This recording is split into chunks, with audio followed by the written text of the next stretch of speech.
Welcome, welcome.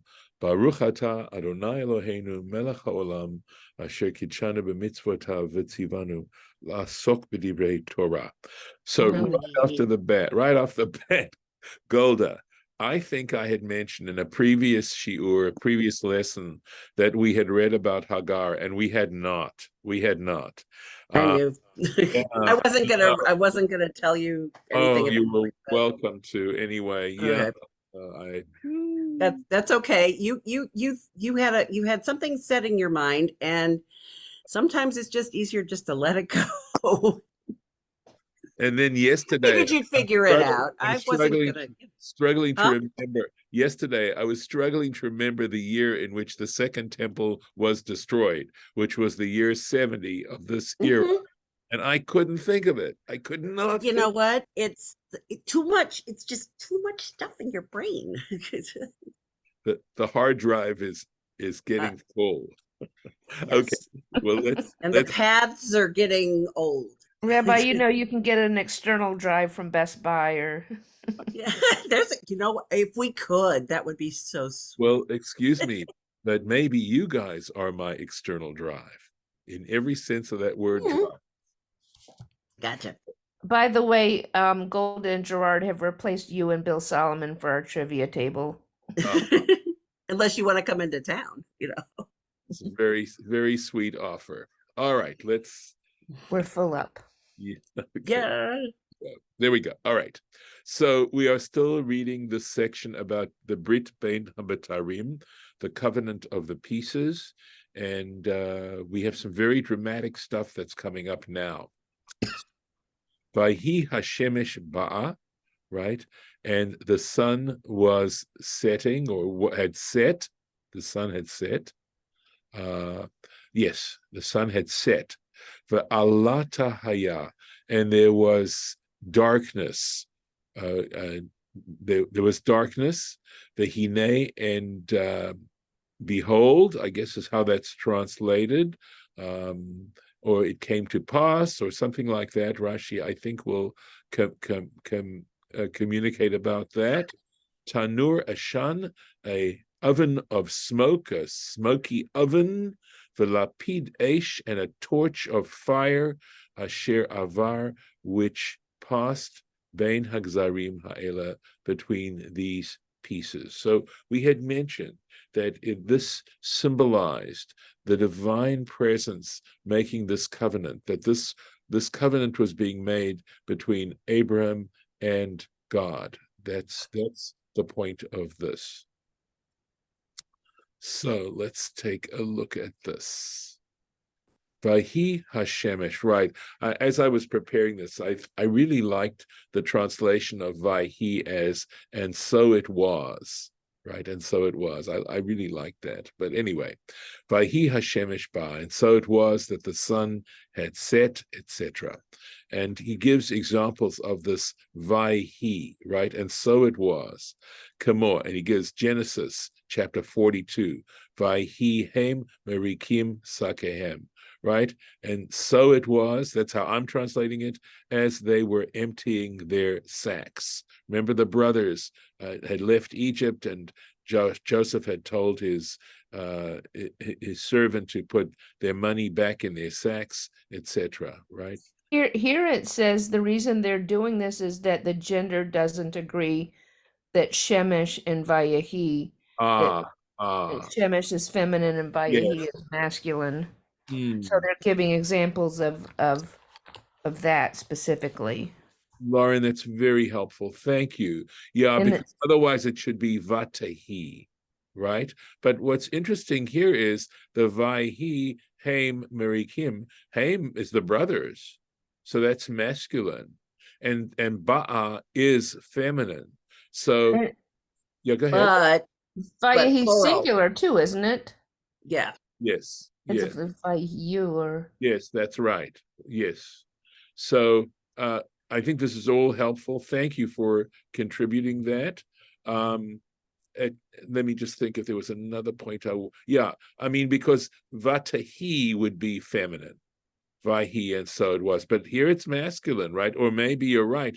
Go to the point that you're making, right? It should have said Vayihiyu. There it would be plural, right? In other words, that there's, so the point is, and thank you, because I did not realize this even as I was preparing this, It's Shemesh is what we're talking about, right, which is plural. Yeah, right. yeah. That's singular and feminine, right? And here it's here with the brothers where it's Vayhi, it also there it's they, right? So it's plural there. And then in Kings, second book of Kings, chapter 30, and here it is, Vayhi, again, singular, Haim Kovrim Ish. So they were bearing a man, is what that says, okay? So again, the Haim is plural. And so the question is, as you said, I did not pick that up, okay? Klomar. So here's the point. Vayhi davar zeh. And this matter took place. So that's why it's masculine and that's why it's singular, is what Rashi is explaining. But thank you, because I did not realize the problem that Rashi was really addressing here. Thank you. Okay. Hashemesh ba'ah, right? Let me make sure it's very important, as you'll see. So no, exactly the opposite. Hashemesh ba'a. So the point here is that sometimes this word is pronounced ba'a with the accent on the first syllable, and sometimes it's pronounced ba'a with the accent on the second syllable. And Rashi's going to tell us the difference that that subtle distinction makes, all right? At any rate, ba'a, literally it means the son had come or came or something like that. And he says what that means is shak'ah, which means set. For alta or alata, let me make sure I got this pronounced correctly. Alata, right? Alata. For alata haya. And again, this word alata is not a common word at all. And it says chashach hayom, that the day darkened, the day became dark. Vehine tanur ashan, and behold, an oven of smoke, etc. So what is the significance of these particular items? Remez law, right? So he alluded to him, he hinted to him, sheyiplu hamalchuyot ovdei gilulim v'gehinom. And the reason why, okay, so I'll translate it first, that the idolatrous kingdoms would fall into Gehinnom, and that's the idea of the fire and the smoke and the stuff and the burning going on in the future. I'm trying to think. I've seen a wonderful interpretation of the burning in the afterlife as actually being a metaphor for the humiliation that one feels when one has to face the truth, that in that world, the world of truth, you can no longer try to lie your way out of a situation, and that the humiliation is the fact that, you know, that your face going red or you're feeling heat of humiliation is the heat involved there. So I guess it might be intense humiliation. Okay, so here we go with the ba'a, right? He says ta'amo lamala, that is to say, the accent is falling on the first, literally it means above, meaning this part of the word, right? The first syllable.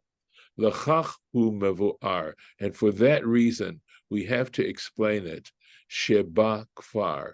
In other words, that the sun had already set. Okay, the idea, though, of course, it should be ba'a, which would be feminine, but the idea is that the sun had, or kvar means already, had already set. The im hayat ta'amor lamata, however, if the accent fell on the bottom, literally, right? So that's the last syllable, the aleph, in the aleph, right, of here, right? If it said ba'a, hayamavuar, it would be clear keshehi shokat, that we were talking about the sun was in the process of setting. So the ba'a means had already set, whereas ba'a means it's imperfect, it's not completed action. Ve'efshar lomar kain. But you cannot say this. You cannot interpret that ba'a as saying the sun was in the process of setting. Sharei kvar ketiv vahi hashemesh lavo, because earlier on we had said that the sun was it was in the process of setting. V'ha'avarat tanur ashan, and the passing through of the smoky oven, la'achar mikan, took place after it had set. Let me make sure. Yeah. Haita nimtza. So la'achar mikan haita, comma. There's no punctuation in here, so forgive me for my stumbling a little bit here, right? That the passing through of the smoky oven happened after this. Nimtza, so consequently, shekvar shak'ah, that the sun had already set. V'zeh chiluk b'chol teva lashon nekeva. So now Rashi is giving us a grammatical observation.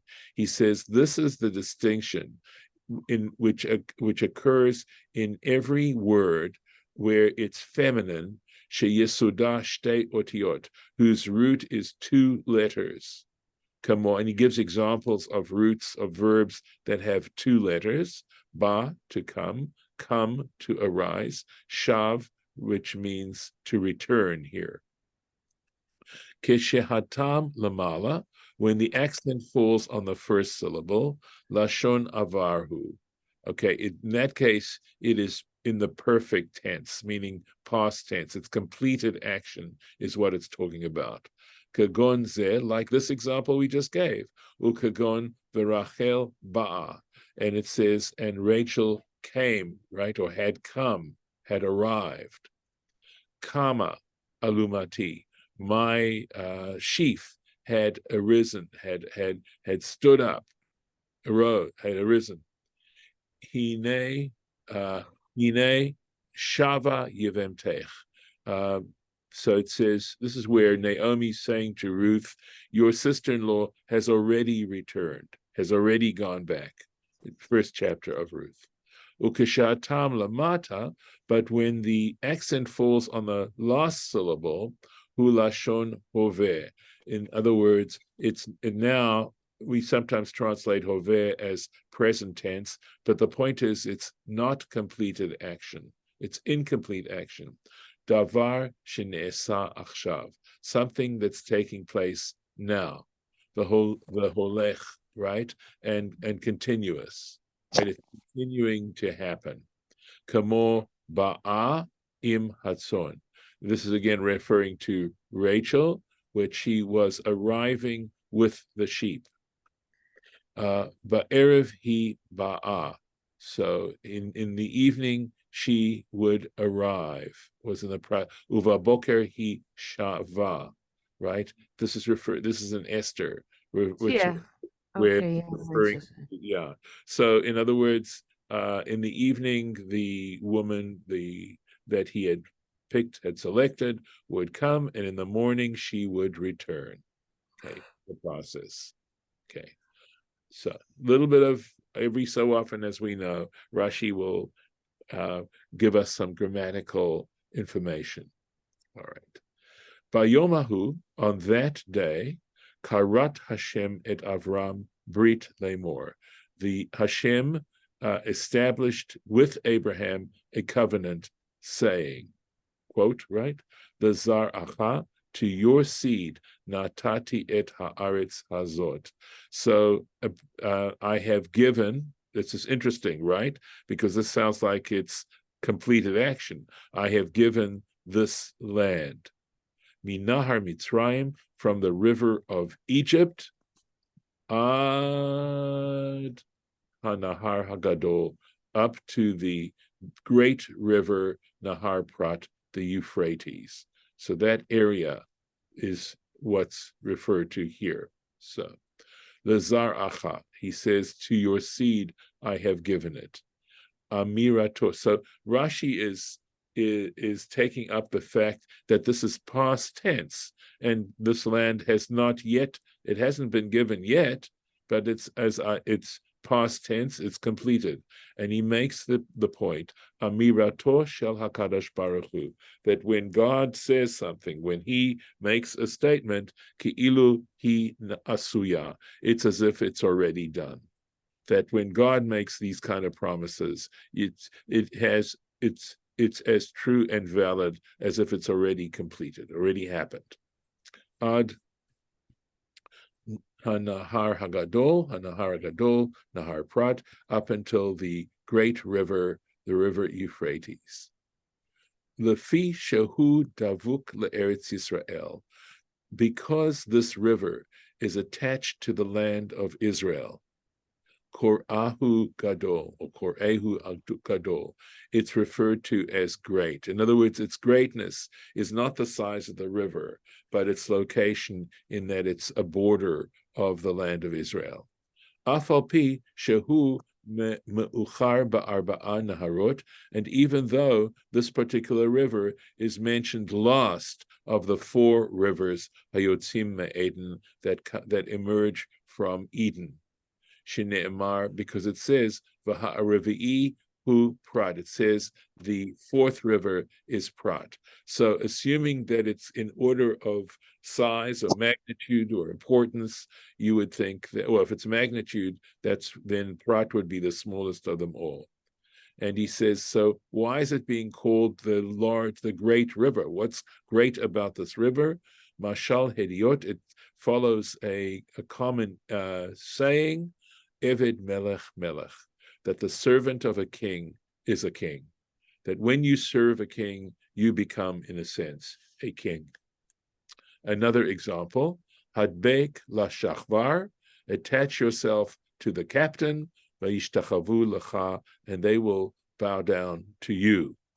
So it's connection there. So, Et hakeni ve'et haknizi. So these are the nations that are going to be conquered, and that God is giving these nations over to the Jewish people, the descendants of Abraham, ve'et hakadmoni, and the Kadmonite. Let's see if there's any Rashi at this point. Yes. Okay. So the Kenite. And this is in Bereshit Rabbah, in that Midrash Bereshit Rabbah. Eser umot yeshkan, that if you count up all the nations that are mentioned here, you're going to come up with 10. So let's take a look. 1, 2, 3, 4, 5, 6, 7, 8, 9, 10. So there are 10 nations mentioned here. Okay. V'lo natan lahem ela shiv'a goyim. But in fact, there were only 7 nations that were given over to the Israelites when they took over the land of Canaan. So there were only 7, and here are mentioned 10 altogether. So v'hashlosha, and the 3 that are not included, that were not included, Edom, Moab, v'Ammon, and Ammon, v'hem kini knizi v'kadmoni, and they are referenced by a different name, but they had a name associated here. Okay, Atidim liyot Yerusha la'atid, in the future they would be an inheritance in the future. Okay, so they were destined, I suppose, as we say, Atidim.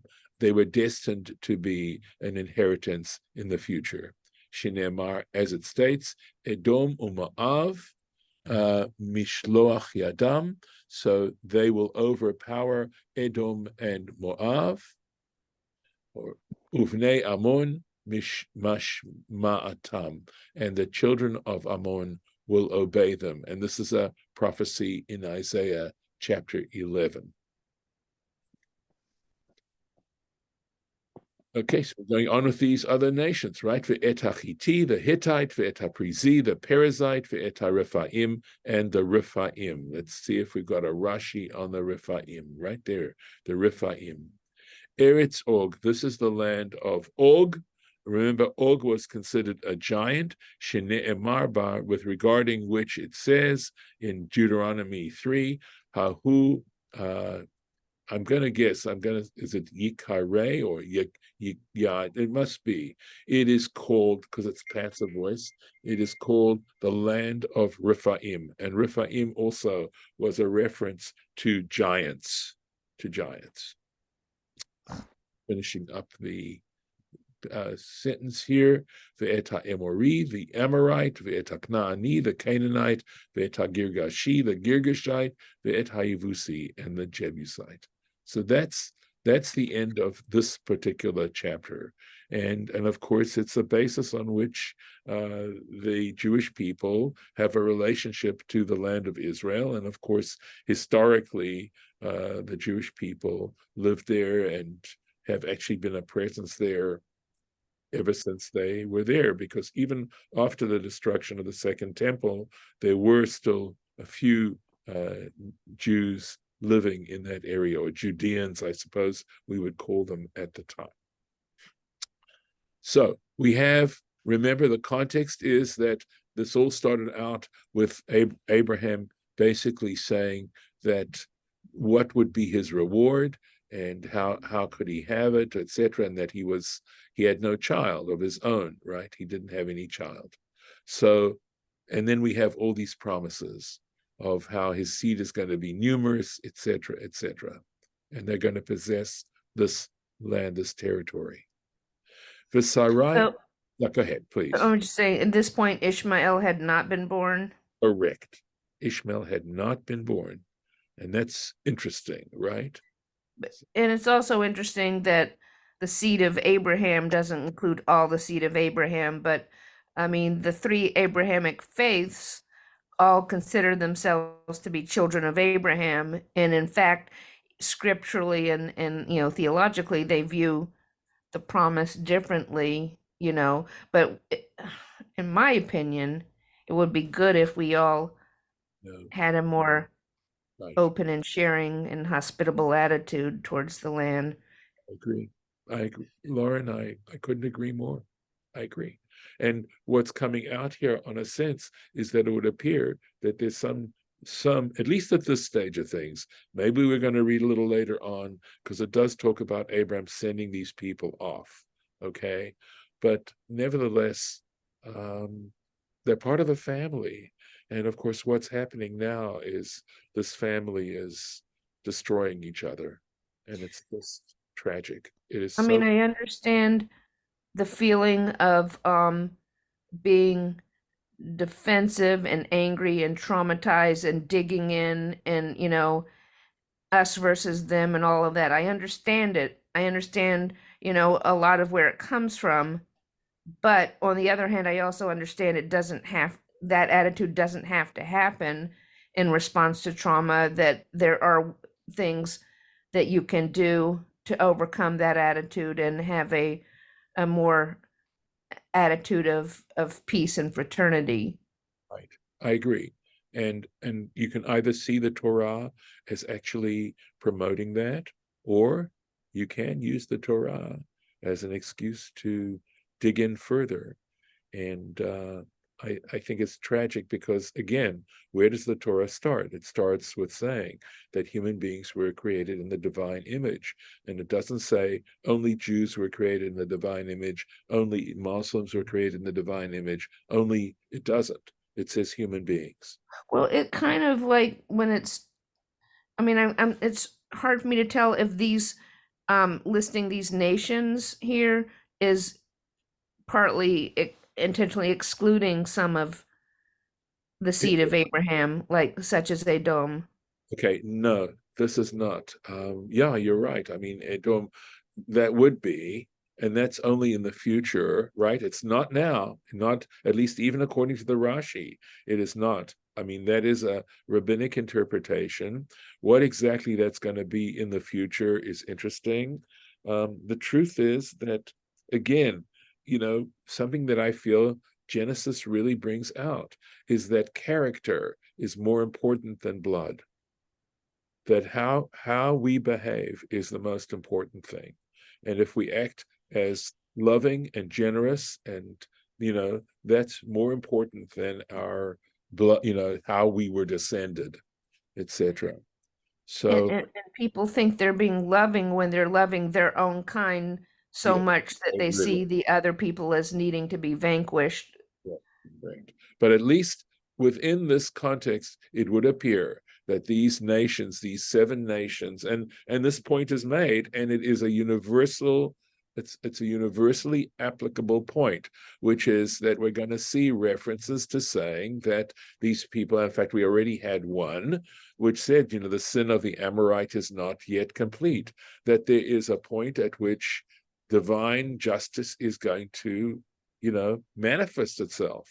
And these people had acted in, at least we have to take it on faith, that according to the Torah, these people had used up all, they'd acted in such terrible ways that God was ready to say goodbye, but the point was, this was going to happen to the Jewish people too. If the Jewish people acted in a corrupt way and in a way, an ungodly way, this would happen to them as well. And of course, guess what? It did happen.